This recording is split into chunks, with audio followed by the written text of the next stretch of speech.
At the end of the last video, this is what the inside of the my64 computer looked like, with the power supply and cooling fan in place. However, the main socket was not yet secured into place. I looked at various methods of either bolting the socket to the case and finally decided on using Sugrue. Sugrue is a moldable silicon glue that comes in small packets and is malleable like putty. It cures into a solid silicon rubber after about 48 hours. It does come in a variety of colours, and I chose black for this project. Wrapping 2 packets of this Sugrue around the main socket and into what was the fan housing effectively glued it into place securely. The other change I wanted to make was to replace the power switch that came with the my64 case, with one that Odroid themselves stock. This is an illuminated and very robust switch that comes pre-wired. Slotting the 4 cables into the GPIO header is quick and easy. Here we see the reassembled case, now connected to power and with the new power switch in place. Naturally, the hole for the power switch needed widened to accommodate the larger switch. The keyboard itself is connected to one of the USB sockets using a short cable. However, this needs a little tidying up within the case.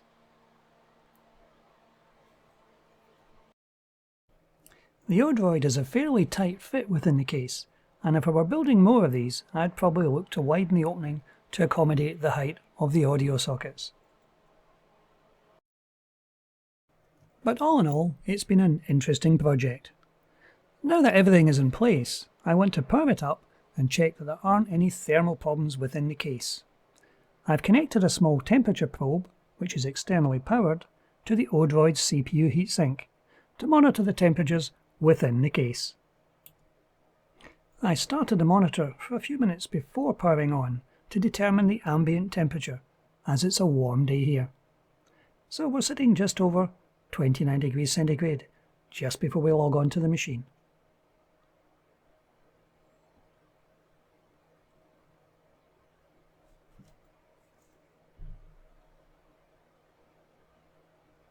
As you'd expect, as the machine boots up, the temperature will rise slightly.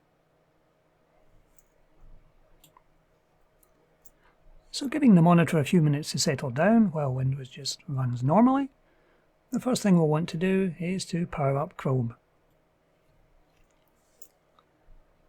This should give the CPU something to do.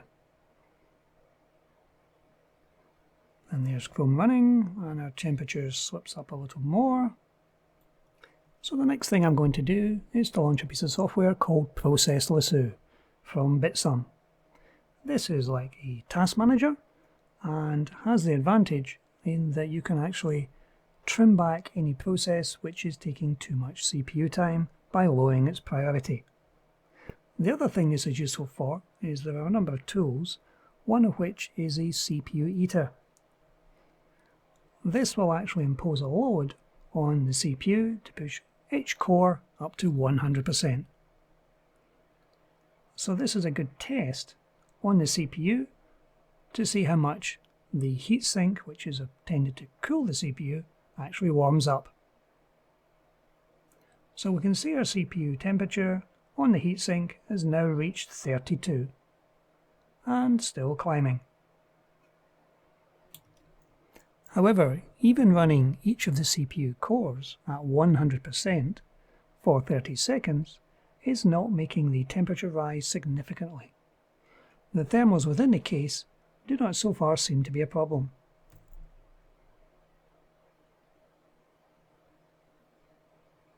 And after the 30 seconds, the load in the processors drops back to normal. Launching YouTube and running one of the Power Basic for Beginners tutorials again takes our temperature now up to around 35 Celsius. Again, there's been no rapid jump in temperature and no throttling of the CPU. So again, the fan appears to be holding its own.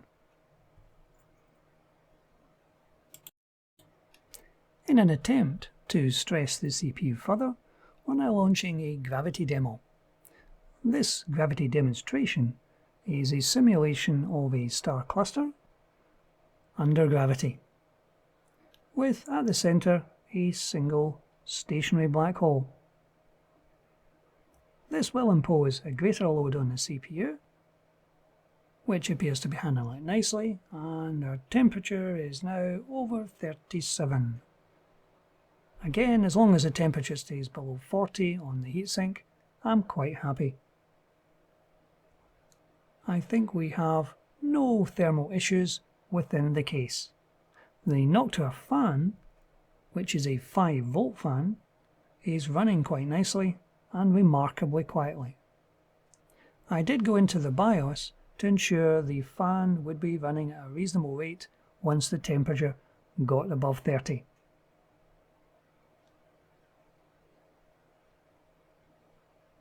And again, we can see no issues. So once more back into process Wasu. Now that we've reached 38 Celsius, we'll run another CPU eater on the machine, and we'll see if we can push the temperature any higher.